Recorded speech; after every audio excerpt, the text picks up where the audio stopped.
This is important, so please pay attention. We keep seeing ICE and all these people and all this military and all these $172 million plane being bought for Kristi Noem. And oh, wait, no, she needs two because, her boyfriend, Corey Lewandowski. We see $350 million ballrooms and sponsorships, but we see all of this stuff that Donald Trump is spending money on and the administration is spending money on, and the absurd amounts that costs money. Now, if we look at the big picture of the government bank account, okay, the allocated funds by Congress, Trump has already proven that he doesn't care about the allocated funds when he took the $500 million from the veterans in the first term, and he put it towards building that wall that never got built, blah, blah, blah. That $500 million was allocated to veterans and their families and different veterans projects. He took it, moved it, spent it on whatever the hell he wanted. That was his test. Now he knows he could get away with it because Congress is going to step up.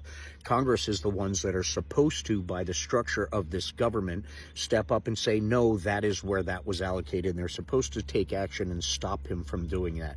They didn't. Loyalty test. That's what he's famous for. That was another one. So now he doesn't care where money is allocated, where it's supposed to go, whatever. So there's billions of dollars sitting in this reserve fund for the SNAP benefits.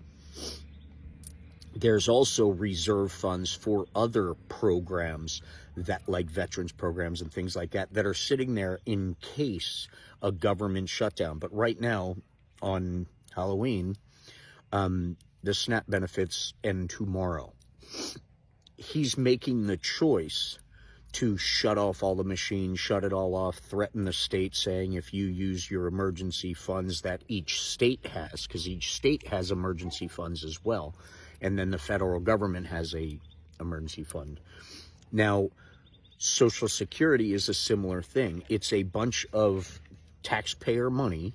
It's a bunch of money in an account for a special purpose, that there is some form of verbiage in the language describing what that money is made for.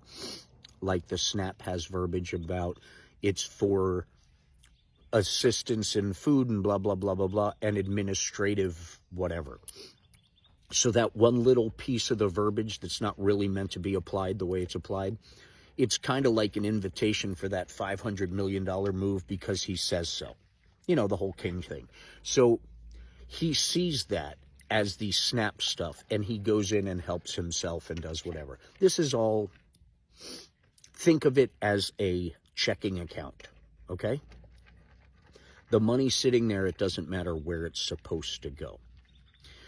When you hear this administration, specifically this administration, talking about there's no money left in the $6+ billion for the SNAP reserve fund, for the emergency fund, because last year's reserve was still sitting there, and until the last time Trump was in office and shut down the government was when that was needed.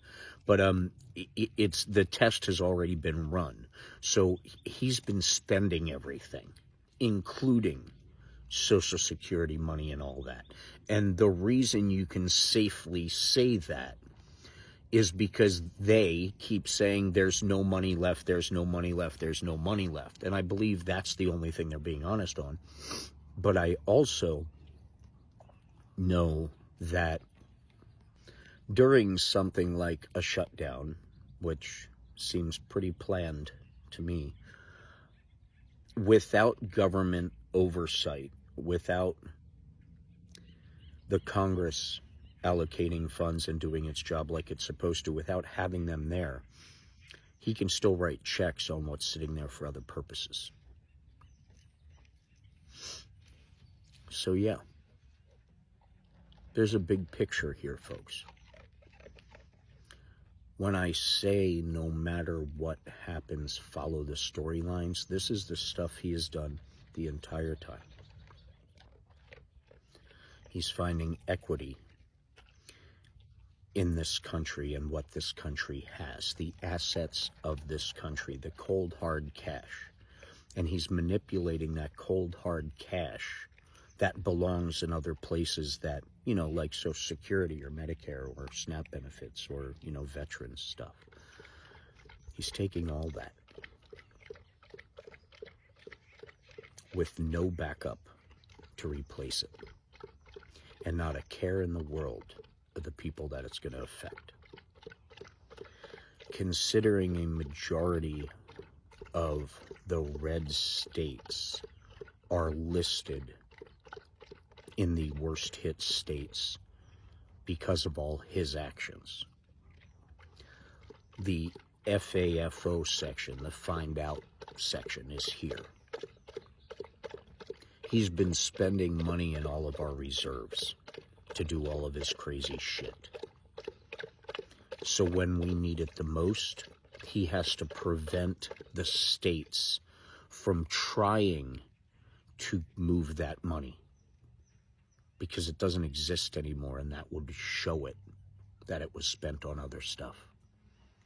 Because when all these shopping trips and all these drastic things during the shutdown and $40 billion going to Argentina, or screwing the beef farmers, the soy farmers, and the blah, blah, blah, blah, blah, blah, all of these big picture things come down to one simple fact.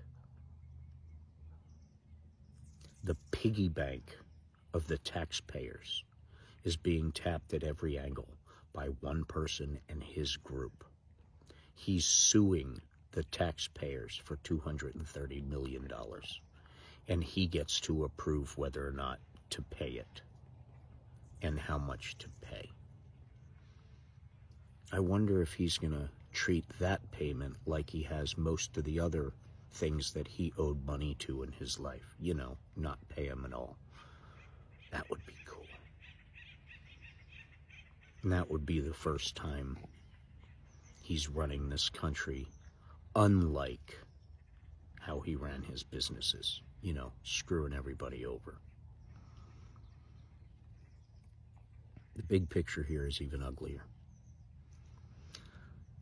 The positive of all of this is that 99% will always be stronger than the 1.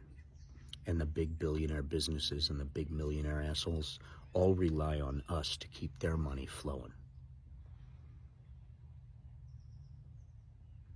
We band together, we unite. We put all our tools on the table, we work together, and we could get through this without the government.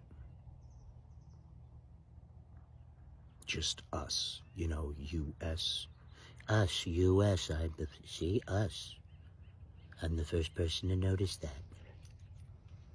We can get by without that bullshit.